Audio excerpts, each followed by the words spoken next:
Hello, Christine. I just noticed your phone number there. Oh, hello. How are you? Good. How are you? Good. Hi, Christine. Hello. Glad to hear your voice. Thanks.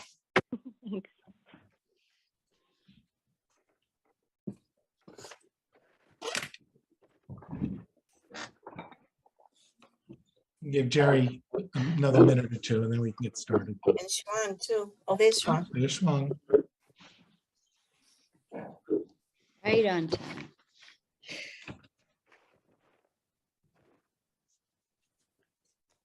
Sarah's connecting now.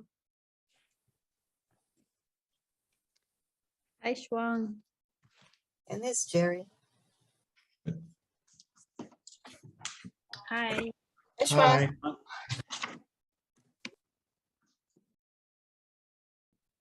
Hey, Jerry. Hey, Jerry. Hi, everyone. Okay, well, why don't we get started? So tonight's meeting is relatively, I think, compact. We may not need the full 2 hours, but we'll review the minutes from February 10th. We want to revisit the Pleasant Street mask order, which we said we would do periodically. We have a new health inspector, and we want to welcome her and learn more about her, which we will do in a bit. If there's a coalition update, Kevin can inform us on that. We'll have the monthly report, any public comment, and then wrap up. So without further ado, we did get the minutes earlier today from the meeting on February 10th. They looked okay to me. Agree. Okay to carry. Yep. Okay, Thank you as always, Jackie. You're the best. nice. So Thanks, motion Jackie. to approve the minutes from February 10th. Second. Second, roll call, Carrie, Yes. Paula, Yes. and Rick, yes. So, Aday, you had mentioned we ought to rethink the Pleasant Street mask order. I don't know if you have been in touch with the leadership there, Kevin. Kevin. Kevin, yes, and Elise, and if they have thoughts or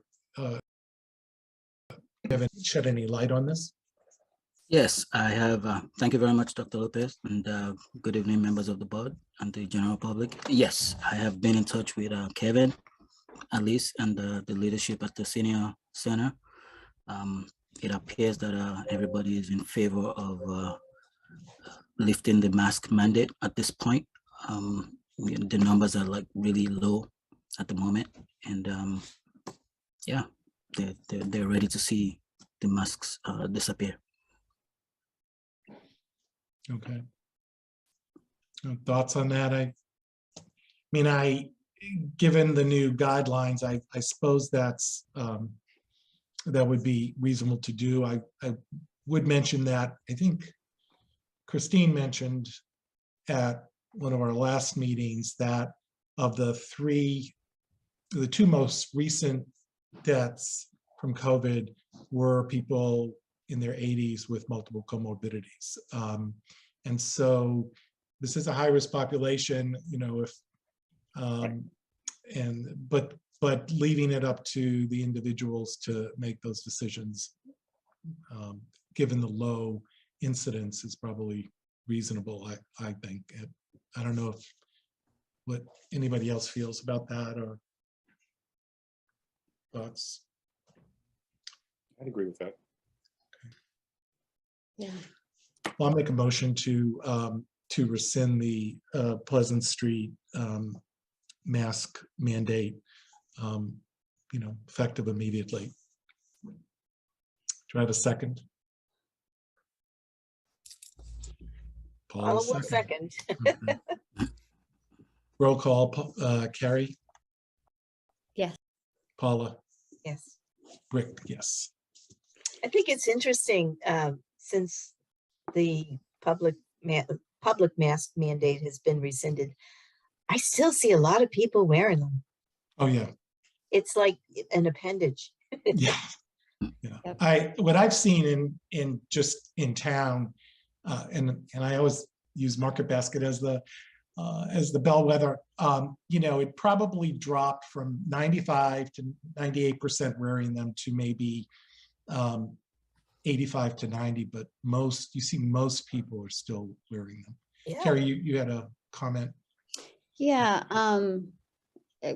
I had a different comment, but I'll just building on what y'all said. We actually had an in-person meeting this morning, and I noted we were about 70%. We had about 35 to 40 people, and we were about 70% masked. And people were trying to figure out how to navigate that. It was good to see folks gathering and figuring out how to navigate it. What I'll also say, and what I was initially wanting to raise, was that at the facility that we met at, I liked the sign that they had on their doors regarding masks. And what it said was something to the effect of "masks are welcomed here." Referencing the requirement for children under the age of 2, and referencing, the value for folks who may have, maybe high risk for different reasons. But I liked that tone of the masks are welcomed here. I think that that's important. So I'd like to suggest that we consider doing some communication like that, particularly at the senior center. That might be a good place for it. And, anywhere else that we're offering signage or providing guidance for folks. I don't know if others agree or have thoughts. I like the switch from the command to the Right. invitation. Yep. Yeah, I think that's important, to make people feel comfortable in either space. There's not a requirement, but you are welcome to wear a mask. I think there was such concern and heat about rescinding the requirement that I think that some folks are feeling a little concerned that they may be accosted for choosing to wear a mask. And, I certainly wouldn't want to, have anybody feel like that. So, it's just my assessment on the different experiences I've had, but is that something we can do a day? Think about some signage that might convey that message or something like that? Absolutely, I can look into it.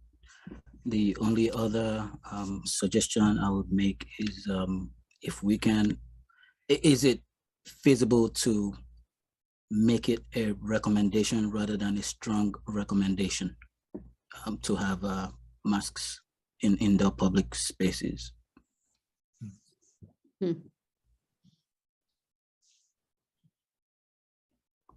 It's funny now we're sort of at odds with the CDC recommendations. It's like we were at the bleeding edge, I would say, not cutting edge, of that, and now the CDC is would suggest that it would be a recommendation, but not required based on individual interests. Is there a feeling that I don't get a sense a day unless you do that, there's pushback on the previous order? I know it says strong recommendation, but Strongly. is that really, substantively meaningful to change that? Well, I think it is. When you say something is strong, the Board of Health, is making a strong recommendation. That's a heightened level from a recommendation.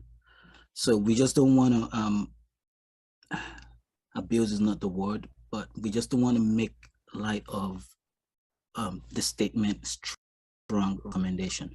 I think it's good to have, if the numbers dictate that we can go to, just a recommendation, then I think we should do that. Could I please make a comment as well? This is Christine. Yes. I think the verbiage is important as well because many people do still want to wear a mask, and it takes the not stigma, but it would trying to think of the best word to use, but I just think the verbiage, if we could be careful with the verbiage. I agree. Thank you, Christine. Yeah, I agree as well. So what does it say now? The board strongly recommends? Okay. I mean, if you feel like we should keep it that way, that's fine. But at the same time, I just want to, when we use the word strongly recommend, it should have a meaning so that the next time we use it, people understand that there's something going on. So yeah, I agree. And so a little bit of semantics, and again, words matter. Something about recommend feels a little weak. Frankly, that's my to simply say the board recommends. I don't know. The word that keeps popping into my head is encourage. That might be and again, and maybe there's a little bit less of the, as you said, Paula, command, but still we encourage the use of masks to protect, your health. And maybe we tie it to we encourage the use of masks for people who need them, or sorry, I'm tailing off. Who are at risk. Yeah. This is a tricky one. Yeah. I definitely get the sentiment that everyone's suggesting, but I would definitely agree with Christine and Day that if you do need to put a mask mandate in place again, having one when you don't need one, or even recommending one when the data says you don't need one, the CDC is saying the same thing, it may weaken it in the future, its meaning, by having it out there now. That's a tough one. It's a real tough one. It's a real fine kind of line that you want to get the verbiage just right. So it doesn't seem like it's an aggressive need coming from this board. Yep. But we want people to feel comfortable if they so choose to wear one. So that's tough to convey that in like a line, right? That's more of a paragraph kind of thing to convey it in. I know in the past, and we've used her before, Jane Wellman's an excellent wordsmith that we've used in the past to do up a lot of different flyers for us. That's maybe who I that's was thinking of, Kevin. yeah, maybe that's something she could weigh in on. Because you really do want to get it just, you don't want to put a somewhat of a, oh wait, what the board say? Why? What's going on? Right? You don't want to have that knee-jerk reaction sense. You want it to be more felt right out of the gate that no, it's okay. This is a safe, welcome place. Come on in. And it's tough to convey something like that, quite frankly, with words. But so. Yep. I know in the past, Shrung has been working with Jane, and sort of Shrung had some work with the website and communications. I don't know if that's still the case, or if we've given you all, however you organize it, enough of our interests and desires on how the wording might go to be able to go back to Jane and work with her, however you all have it in the department, if we still have access to her. Yes, we do. And we have access to Matt as well. And it's been a team effort between me, Shrung, and Jane, putting out all the information we've been putting out in the past few months. So yeah, we can look into that. Yeah. I mean, I'm partial, as I said, I'm partial to the idea of encourage. I also, like I said, I saw that sign this morning. I thought that masks are welcome here. I think that that to me, that conveys the kind of, yeah, that's simple, Kerry. I like that. Masks are welcomed here. Yeah. And maybe welcomed and encouraged, especially for those who are at risk, something like that. Yeah. Something. Yeah. Yeah. I mean, That's okay. So, I mean, maybe that's enough for you all to start with if we give you those couple of phrases. Absolutely. I feel like you understand the intent of the board. Yes.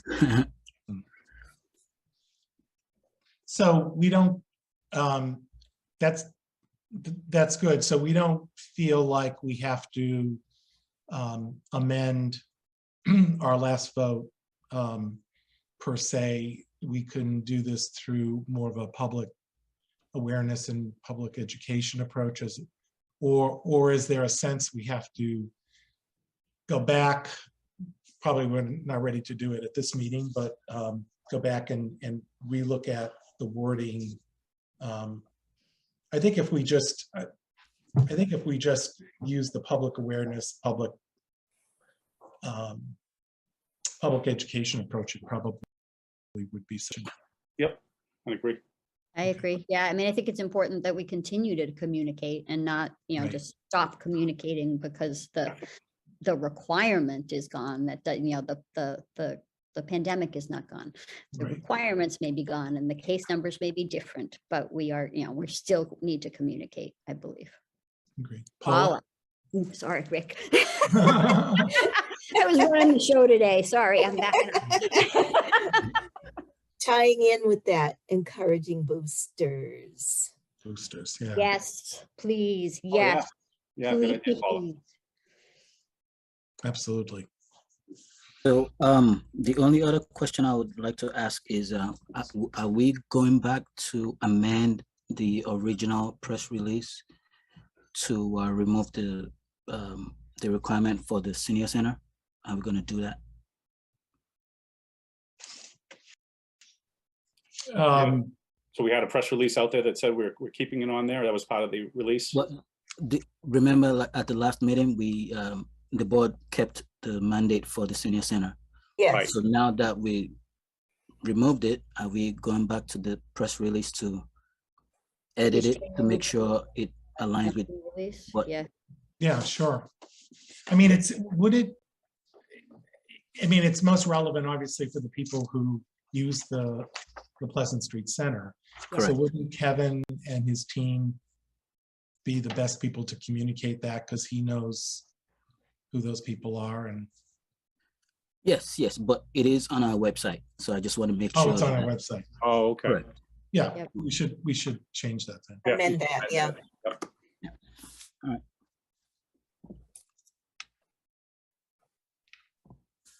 Okay, so moving on, Ade, do you want to introduce? Oh, Jennifer?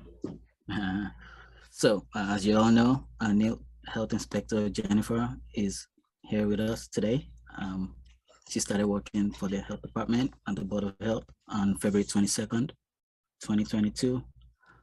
It's been a great experience working with her so far. She's been able to adjust well. She's energetic. I really like that. Prior to joining us, she worked for Stereotech. She has a long-lasting background in the food service industry.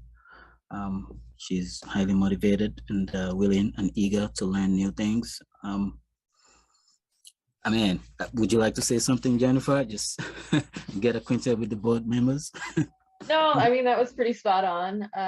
Ade hit everything. I'm excited to join the town of Reading and work with Ade. I do have 23 years in food service, You 17 don't of look old them. enough. Well, thank you. I appreciate that. 17 of them managing and operating multi-units at a time. I was a third-party inspector, like you said, at Stereotech. So yeah, that is my specialty. But I'm already learning everything else that goes with it. So I'm really excited to be here. We're very glad to have you. Right, Thank you. welcome. Welcome. Welcome. Thank you. Yes, welcome.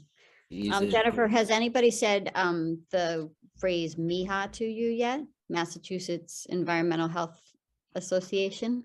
Not yet, but I know what it is. We're getting there. Yeah, that's it. I'm a member of the executive board, so that's part of Oh. why I think of it. But yeah, I mean, it might be something of interest to you, Okay. in your specialty. Absolutely. Nice way to connect with folks in, operating in the same disciplines. And as we know in this industry, it's a lot of work of talking with folks in other towns and Yeah. networking and building on each other's knowledge. So yeah, I encourage you to have a look. So I will. Absolutely. I appreciate it. yeah, welcome. Thank you. Quick question, does the board need to formally take a vote to accept Jennifer, because they've accepted you and you've hired Jennifer, it's de facto? Correct. So she works Okay. under the supervision of the director, so there will be no need for the board to officially vote to make her the agent of the board. Okay. I had that same question earlier this week, so thinking alike, yes. All right. So, anything happening at the coalition? Not a ton of stuff, but let me just touch on a couple of things. Just pull this up, give me a sec. So I haven't heard, I was hopeful to hear this week, because I did have a really good interview for the new coalition vacancy.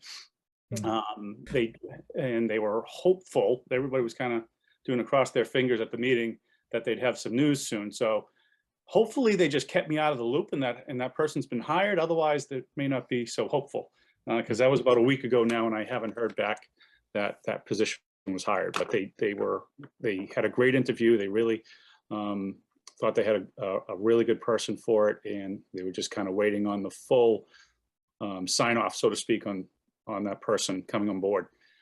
So I wish I had better news for that. A couple of things that came up in the meeting. It's a couple of new things that had come up in the meeting. A lot of the things that we've already gone over for the last 3 or 4 meetings. But there's a new. The staff met with the Lowell House clinical director and STEPS coordinator, who's establishing a 90-day program for 13 to 17-year-olds at the former Daniels house. That's the one right across from the library on the corner there. Oh, good. Yeah, That's a so good use for that. yeah, it is a great use for it, right? Great spot for it too. I mean, Yeah. that proximity to the library and everything. So that is they're collaborating with North Shore Recovery High School, and they'll have more details hopefully for me next month in regards to that. But that's a new program that is starting up, which is great. Obviously, as you all know, the came back mental health was one of the biggest issues they had in their recent survey that they put out. So that was great news, as well as in Linfield. Let me just pull up, find my spot here. Sorry, I lost it here. One sec, folks. Oh, well, I'll go off my notes. All right. So in Linfield, there's also a Mass Center for Adolescent Wellness that's opening up. It's literally in the process of opening up. It's probably not going to be open until like April, May. But this is the same thing. This is a mental health program that's going to be centered around teens mainly. So that's going to be another source right next door, next town over. That's going to be coming on board as well. So the good thing is a lot of these are funded already, these places. So, and through various grants, hopefully those grants will stay around. But, as most of you know, having new mental health, mental awareness is really big. It's just something that's not been paid attention to a lot over the last few decades. And I think everyone sees, the writing on the wall that they have right now. So it's great to see that they're not only opening, but they're getting funding for them as well. So that was really good to hear. Other than that, everything was fairly standard as far as just simple updates of things that have been going on, ongoing programs. The program that they have running over at the Woburn District Court, they had to temporarily shut it down. They're running at about 50% capacity over there, so it's just really tough to track what they were doing there. So that's kind of on hold right now. The continual CIT program with the police department is continuing, and they have follow-ups. They had 12 follow-ups as of last month as well. So that's good. It's a continuing program that they have also. And that is about all I have. Oh, one more thing, sorry. Yeah, and the Coalition Outreach Coordinator met with the Health and Human Services librarian for a future mental health first aid training for the library and cross-promote resources. So that's going to be coming up as well too. Let's see, it's called Therapeutic Program for Adults, Nature Connection being offered at the Reading Public Library. So that's going to be another program which is adult oriented that's coming on board. So they're really busy over there, and they're doing just great work as usual. That's great. That's Yes, about all I Karen. have. I just had couple of follow-up. I'm sorry, Kevin, I missed it. The programs you're talking about, those are residential adolescent mental health wellness programming or outpatient services? So one, I don't know about the Linfield one because they didn't have a whole lot of information on it, but the I think the other one is a inpatient, 90-day inpatient, 13 to 17-year-olds over at the old Daniel's house. So that's great.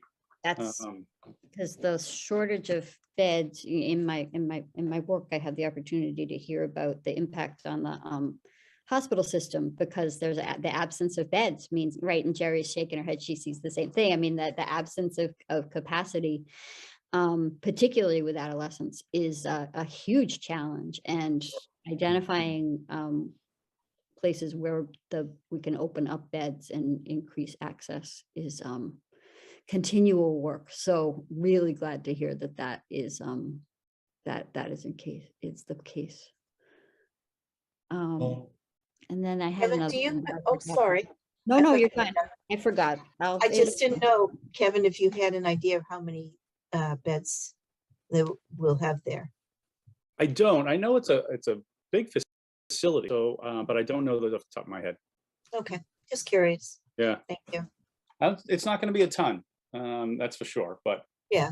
I mean, they have 4 full floors over there. That they Wow. can use. I didn't So, think it was that big. yeah, Wow. it's bigger than you think when you get in there. Yeah. Yeah. yeah, Carrie. I remembered. Mental health first aid. Kevin, have they said anything about offering, I know they're busy and stretched, but have they said anything about offering that to the public again? Or if that's even on the schedule? I found it to be great. I think I've mentioned before, I found it to be so great. I got certified in it. I'd love to take it again. And I think it would be great for us to encourage folks to take it. I'd be Really interested in that. excellent tools, really great tools for regular folks, and really important supports that we could offer as we continue to see the need. Yeah, I don't see it here. I don't remember them talking about it either at that meeting. I know obviously there's continuing ongoing plans for both the coalition director and outreach coordinator for their own education. That's going to be ongoing. I don't know if they're doing anything for the public. I don't have anything in these notes, and I don't recall them mentioning it. It may have been mentioned at a different meeting though. I'd have to go back and look. I can certainly ask Erica. Yeah, next time you're there, I'm just curious, I mean, I don't know if it's in their work plan for the next fiscal year or, it's something I think that it might be of value. It's been a little bit since they've been able to do that, so. Okay, I will check in with her. Thank you, Kevin. Yeah, thank you very much. Moving right along, the monthly report. Right. Thank you, Dr. Lopez. So I would like to give a general overview of the health department activities in the past month.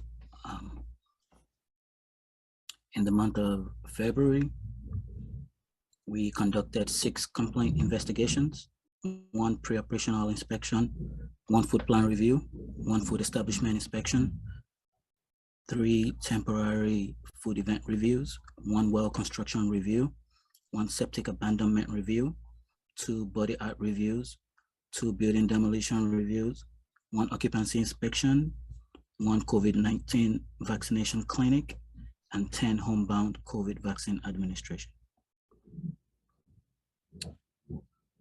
That's a lot of work, huh? Yeah. And understaffed. Yeah. In terms of annual permit renewals, we are 100% done, thanks to Kim and Don from the Public Service Department. They've done a terrific job to ensure, 100% annual renewal compliance for the establishment we license. That Don and Kim are terrific. That's all I can say. Typically, it's a record that we set. It usually, like, municipalities go into like the third to fourth month of the year to get their renewals completed. But because we switched to online permitting, it made it possible for us. So I would say that's a great thing for switching. That's awesome. Yes, Great. I'm still working on Kudos. digitizing the documents for the department, but we're getting there. Super. In terms of the regional testing site, we would like to remind the residents that the regional COVID-19 site is up and running. Residents can go to our website to register, and there's also on-site registration during open hours. The testing site is located at the Shriners Auditorium in Wilmington, 99 Fordham Road, Wilmington. The clinic is open 6 days a week from 8:30 to 4 p.m., Monday through Saturday. All residents, businesses, and schools within the town of Reading can utilize this testing site.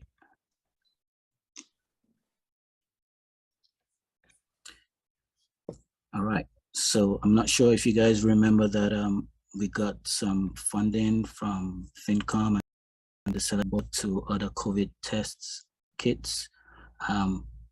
So those test kits got delivered this evening, today. Okay. Yes, we received 7,560 boxes, which is equivalent to 15,120 tests, given that there are 2 test kits. There are 2 tests per box. Mhm. So our initial plan was to do a community distribution event, but now that the infection rate is down, coupled with the distribution of kits by federal and state entities, the demand is low and the need for a community distribution event has drastically declined. So right now, I will be meeting with the town manager, Fidel, and the ICS team to figure out exactly what we're going to do with these test kits. But right now, we're all thinking that we can store them for the next potential surge. I mean, we know that's inevitable. It's going to happen probably in the fall. It may not be as bad as Omicron, but it will happen. So we're thinking of storing those kits for the next potential surge. But in the meantime, any resident that needs a test kit can stop by the health department to pick up a test kit. And if you guys want to chime in and just let us know what you think about that, that'll be greatly appreciated. Paula, What's the expiration date on those kits?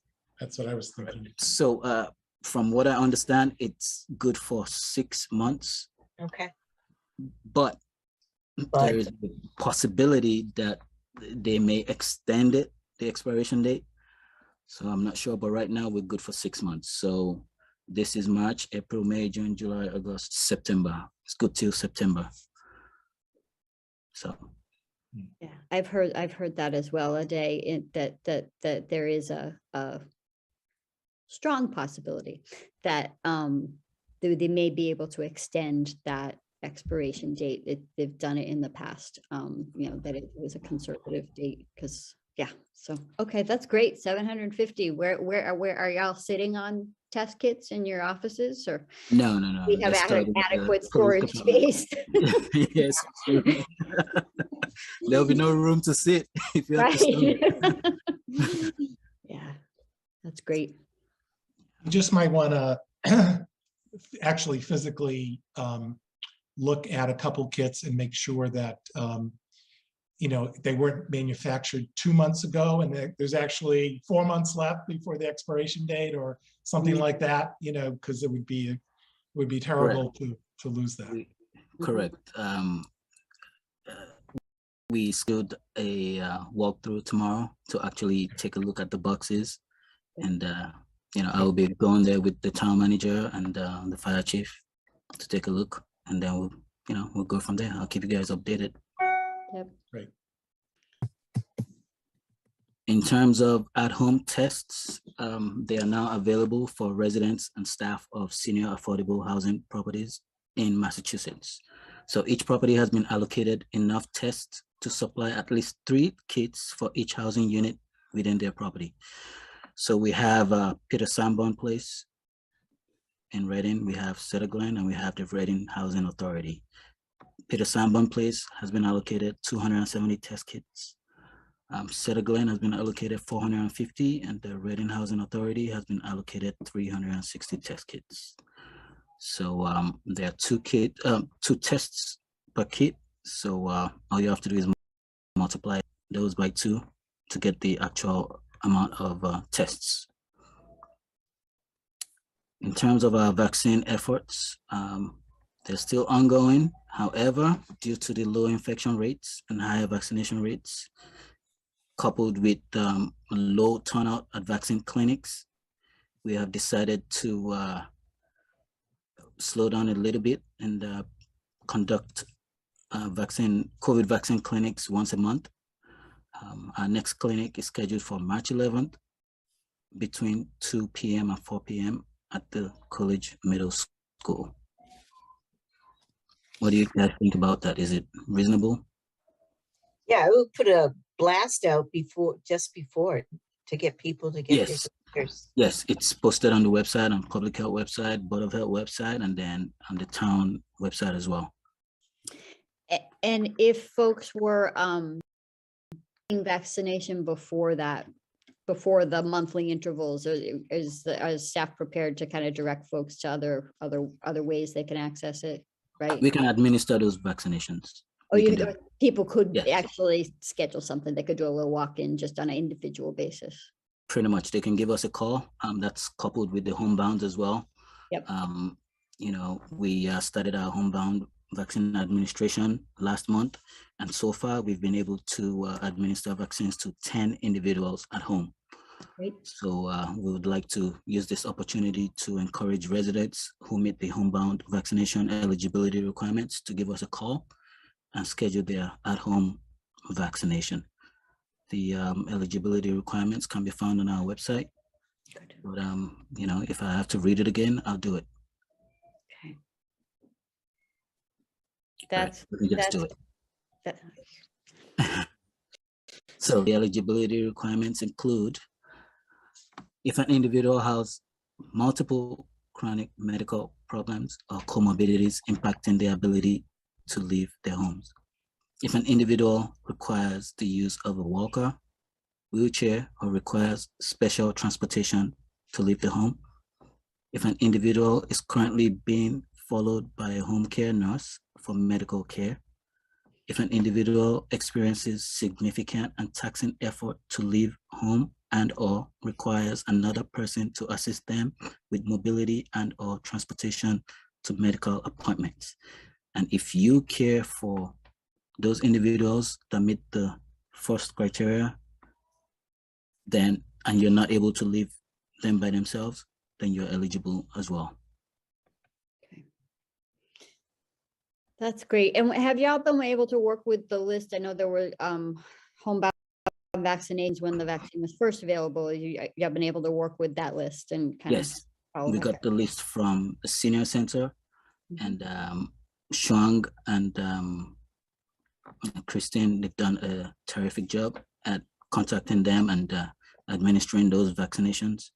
And after the meeting we had last month, we got a few calls from the public stating that they would like to get vaccinated at home. So things are moving in the right direction. Great. Excellent. That awareness is so important. Thank you. Absolutely. Thank you. I would like to now hand it over to Christine and Shuang for their updates.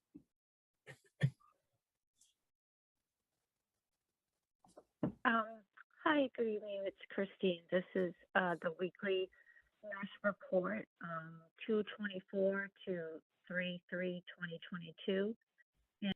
And it is COVID data per Maven reporting and subject to change. Total case count is 4,532. Total active cases over the past 7 days is 21. Deaths 53. Transferred cases remain at 16 and recovered 4,442. There are no other communicable diseases to report. I had an opportunity to speak with the head nurse, Mary Juliana, today for a school update. And there was a total of 4 cases reported over the school break. Masks are optional as of 2/28. She did say that a fair amount of students continue to wear masks. Didn't necessarily give a percentage, but you know, she did say it was a good amount of students continue to wear them. And they are doing pool testing for another 2 weeks. At that point, they're going to consider holding off on it and potentially a later date if an increase. 1,000 pool tests were just performed out of, the 1,000 pooled testing, only 0.4% tested positive, so it's a pretty low amount. And that would be it. You know, just again continuing the homebound schedule. We have some Moderna vaccine right now that is good until May, and you know, if needed after that point, we can certainly place an order. We're going to continue the monthly vaccines in collaboration with the school, and with the resource coordinator at the town library to start going over some health promotion updates and educational, I would say, seminars or webinars that I can offer residents and town employees. I'm thinking of a different health promotion topic each month, and hopefully I will have that ready, calendar ready by the next Board of Health meeting. That's excellent. Absolutely. And we're thinking about bringing back the blood pressure clinics as well, and some other health, health things we can do. So public measures we can take. So Great. Good.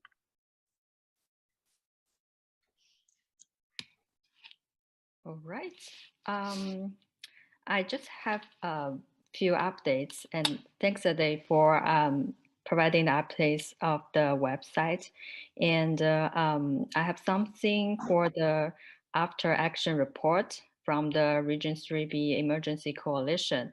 So we had that report on February 9th, and there were about 200 participants complete the survey for Region 3B, in Region 3B. There has been some challenges being identified during the pandemic, including policy making, vaccination, testing, and remote working. There also has been a discussion for strategies for communication and staff.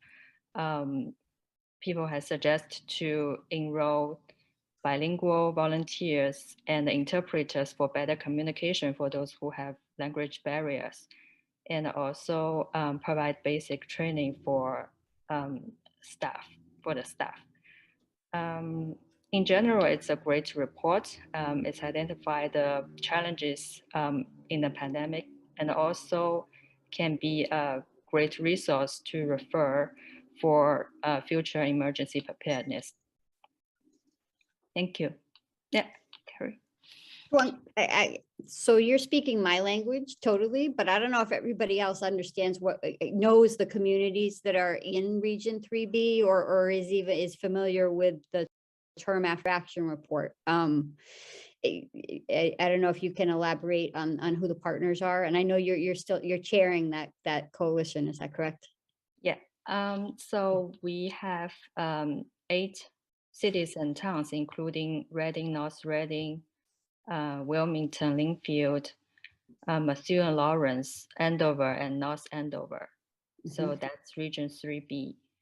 And the after action report is pretty much conducted by us, beginning as a survey that sent to all the members of the coalition and their partnership to identify, some strategies, some challenges, some questions, during the response of the COVID.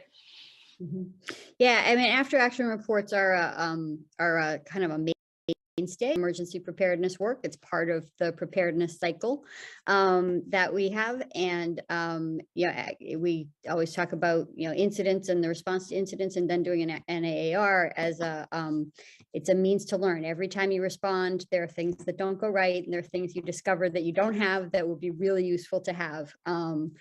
And the state, actually, the AAR that Schwung is referring to is one of they're being conducted throughout the state. The funds were provided by the state via the federal dollars that support emergency preparedness planning. And there was a special carve out to allow for after action reviews to be conducted at the local and regional level so that we could all learn and improve the response. Things are applicable to not just COVID, but to all sorts of different circumstances. You learn things about flu clinics, you can apply in flu clinics, you learn things about community partnerships and so forth. So I'm really glad to hear about the results of that. And you had a great number of participants, Schwung. That's great.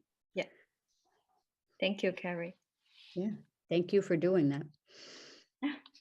Just as a follow-up, we are in the process of going through public health emergency preparedness inventory. Items that have been depleted, we are looking at getting some grant money to get those replenished. I know that I was looking through the files, and it looks like in 2016, the previous health agent requested to have an emergency preparedness trailer, but I'm not sure if he got it. I don't see any trailer parked anywhere on town property.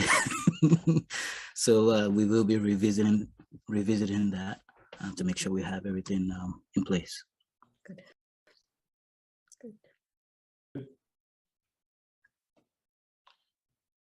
Was there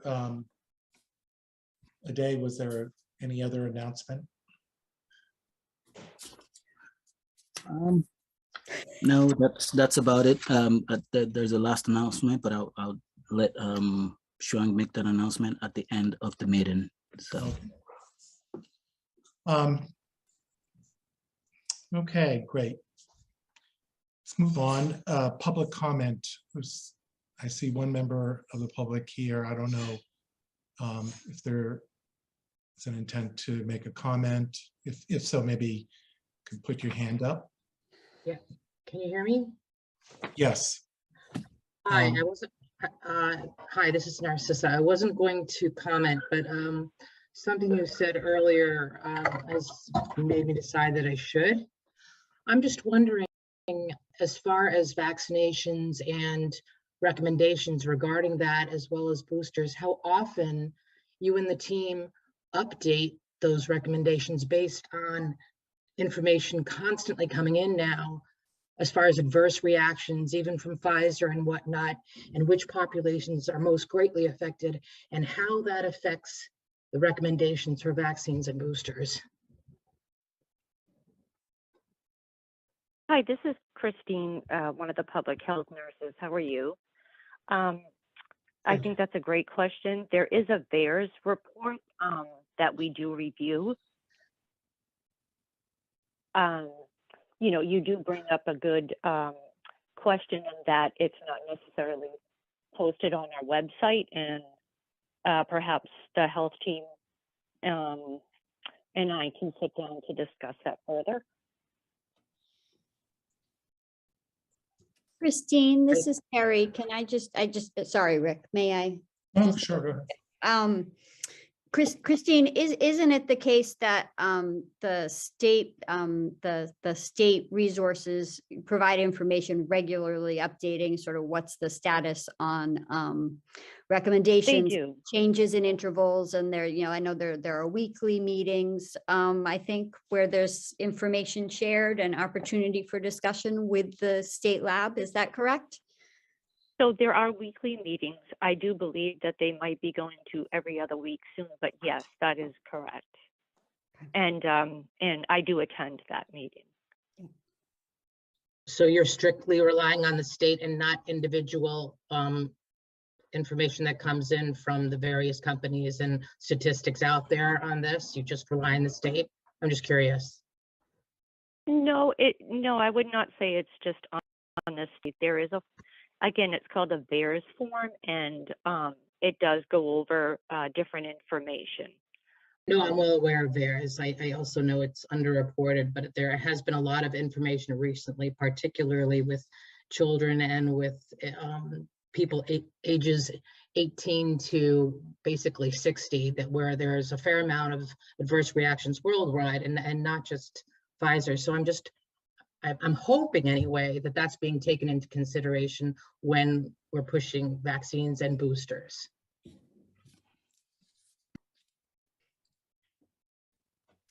I think we're following the, CDC, FDA guidelines. I think the state, the weekly report I see from the state basically takes all those into consideration, any changes in vaccine recommendations, highlight any issues around adverse effects. So this comes from the DPH on a weekly basis. I'm sure ADAE gets it, and probably the public health nurses. And so that's what we're tracking. That's the information I think we're tracking on. Carrie, do you want to comment? I just want to observe that VAERS is an important resource, but that, like all resources, there are different considerations and limitations that you need to be aware of with them. And the VAERS data, a report of an adverse event does not in any way prove or document that the vaccine caused the event. It's an opportunity for reporting of incidents that can then be investigated and assessed as to whether there's a causal relationship.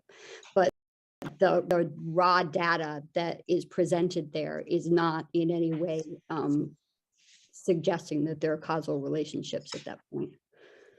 So that's another reason why it needs to be, part of a few different resources that are considered and assessed. Agree. Okay, well, thank you for your comments and insights, Narcissa. I think that in terms of, I'm going to move on from public comment. In terms of our next meeting, we'll be hearing from MAPC in terms of their final recommendations around improvements in the health department here at Reading.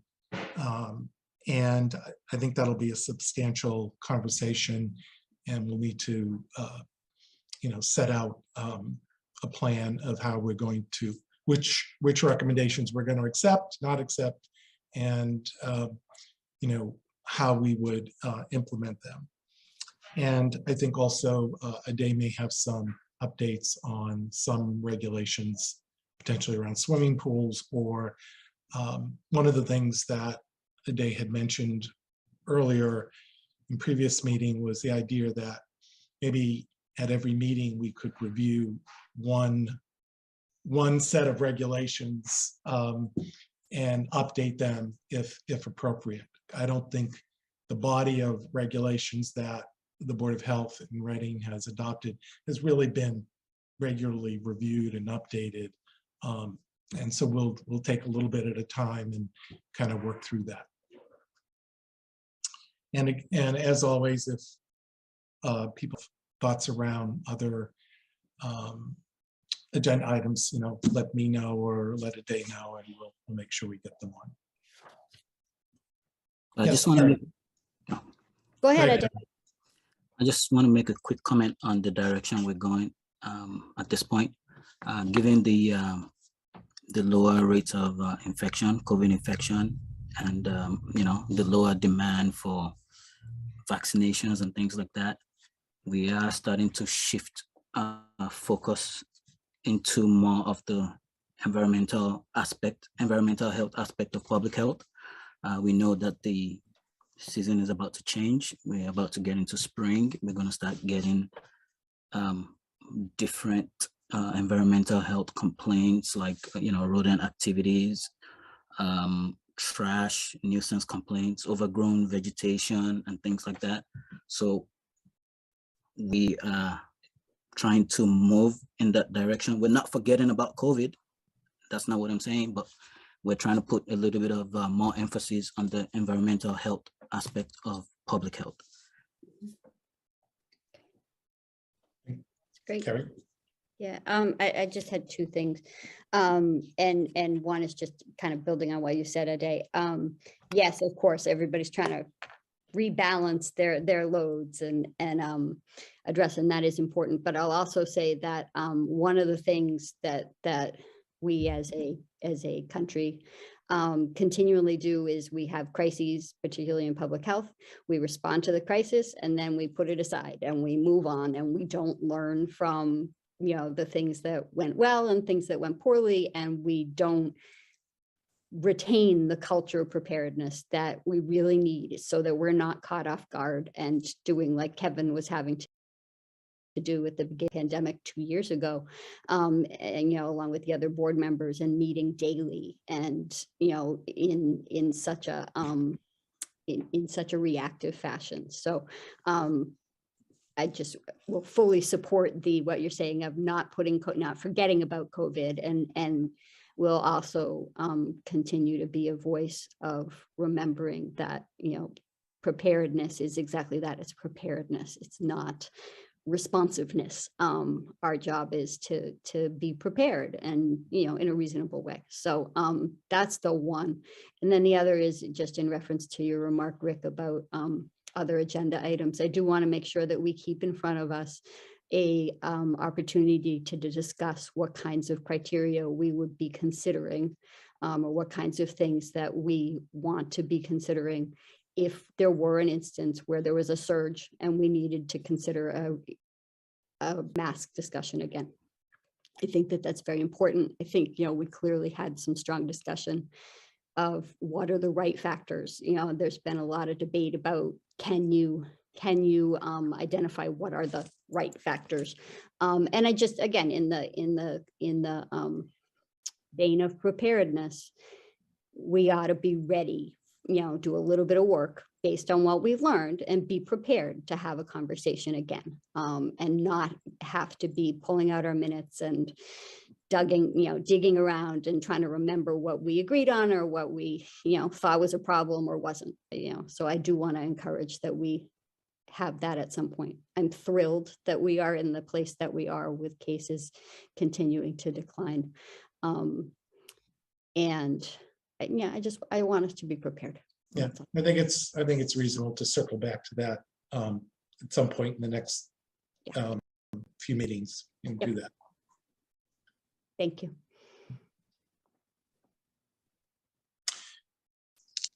So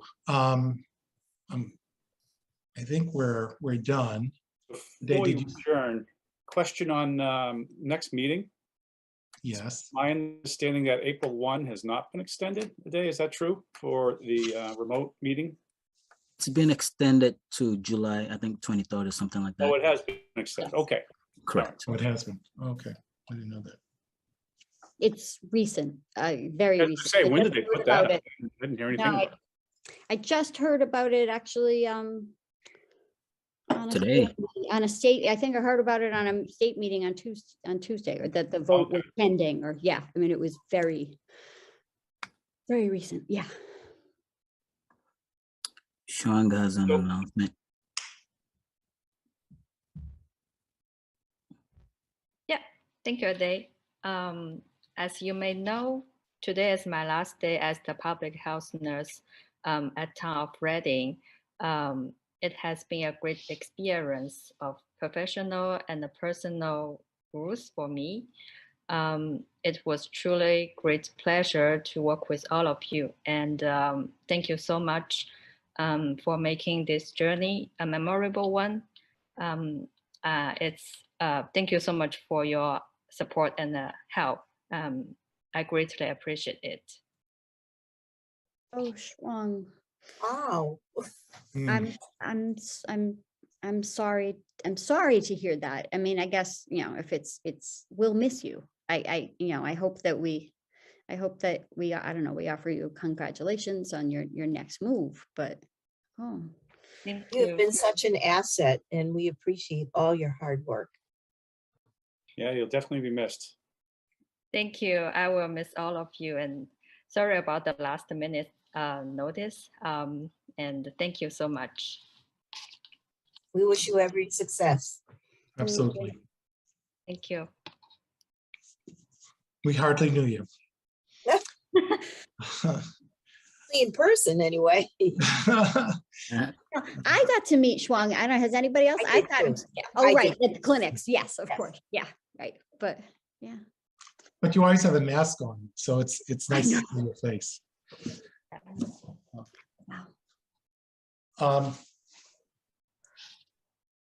Okay, so I had heard this earlier in the week for our pre-board meeting, and I was very happy if this is a good move for you professionally, but saddened, given all you've contributed. You've really been someone who has been in this very, we've had a lot of changes in the last 6 or 9 months, and you've been a sort of a solid person there to help out through that stormy period, and we really appreciate it. And wish you all the luck in the future. Of course, you won't be able to work with such a great board like this.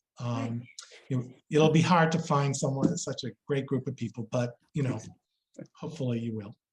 Yeah, it's sad, but thank you so much. It's great working with all of you.